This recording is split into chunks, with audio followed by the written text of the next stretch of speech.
और मेरे यहाँ तो उससे भी ज्यादा होनहार है, बाइक बिना नंबर की प्लेट के पास ना आपके पिताजी का हो। मैं उनका धन्यवाद करना चाहूँगी कि उन्होंने हमें यहाँ पे आमंत्रित किया, और जितने भी छात्र छात्राएं जिनको पुरस्कार मिला है उनको बधाई देना चाहूँगी। मैं यहाँ पे साइबर क्राइम के बारे में थोड़ी जानकारी दूंगी आप सभी को, पेरेंट्स को भी, अभिभावक भी, बच्चे भी, सभी से थोड़ा ध्यान से सुनेंगे। आज के टाइम में पुलिस के सामने जो सबसे बड़ी चुनौती है वो साइबर क्राइम है, क्योंकि आजकल सभी इंटरनेट का यूज कर रहे हैं, मोबाइल फोन सभी चला रहे हैं। साइबर क्राइम है क्या?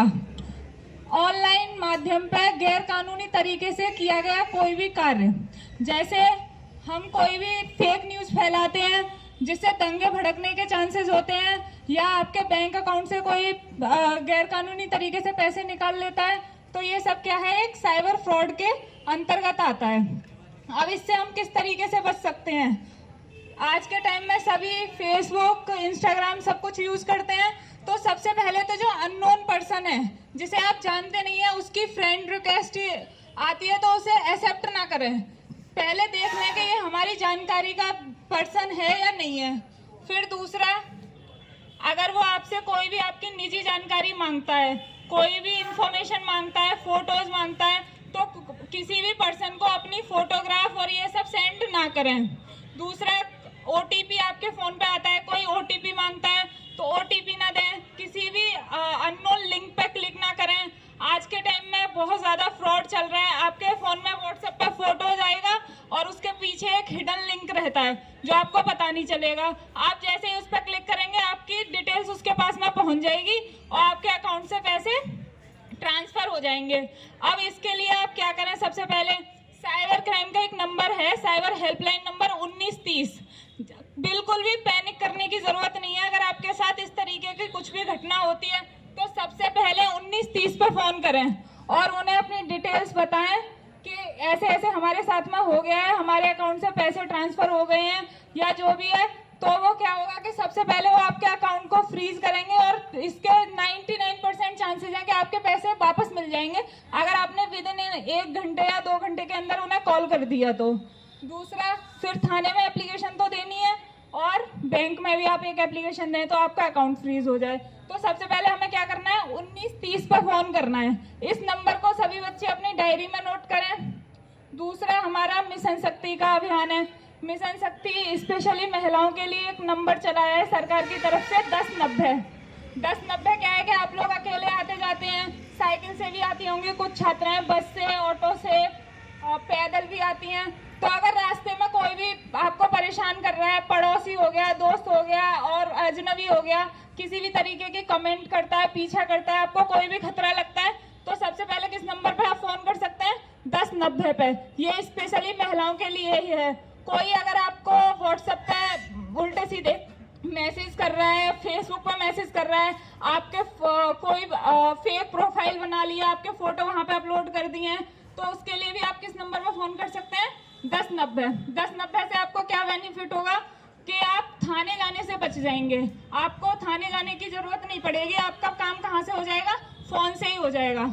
और कुछ जैसे मतलब पेरेंट्स होते हैं, वो चाहते हैं कि अगर हम थाने जाएंगे तो हमारी बदनामी होगी, हम नहीं चाहते कि ये मामला उछले, तो आप अपनी पहचान भी गुप्त रख सकते हैं। 1090 पे फोन करें और उन्हें बताएं कि हमारी पहचान रिवील ना करें और हमें इस तरीके से ये व्यक्ति परेशान कर रहा है, तो आपकी पहचान भी उजागर नहीं होगी और जो भी कार्रवाई है वो ऊपर से ही हो जाएगी। ठीक है, थैंक यू।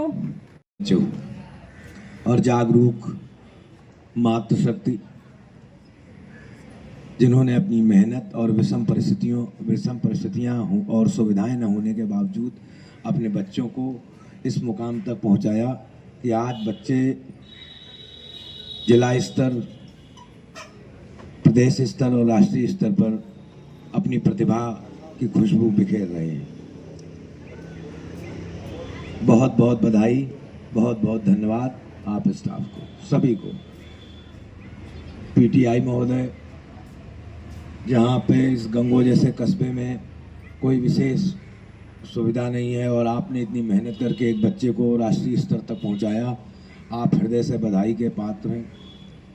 महत्वपूर्ण सब्जेक्ट मैथ्स के टीचर श्री सैनी साहब जो लगभग 100% दिन कॉलेज में उपस्थित हुए और उन्हीं के नक्शे कदम पर उनका एक छात्र भी 100% दिन आया, दोनों हृदय से बधाई के पात्र।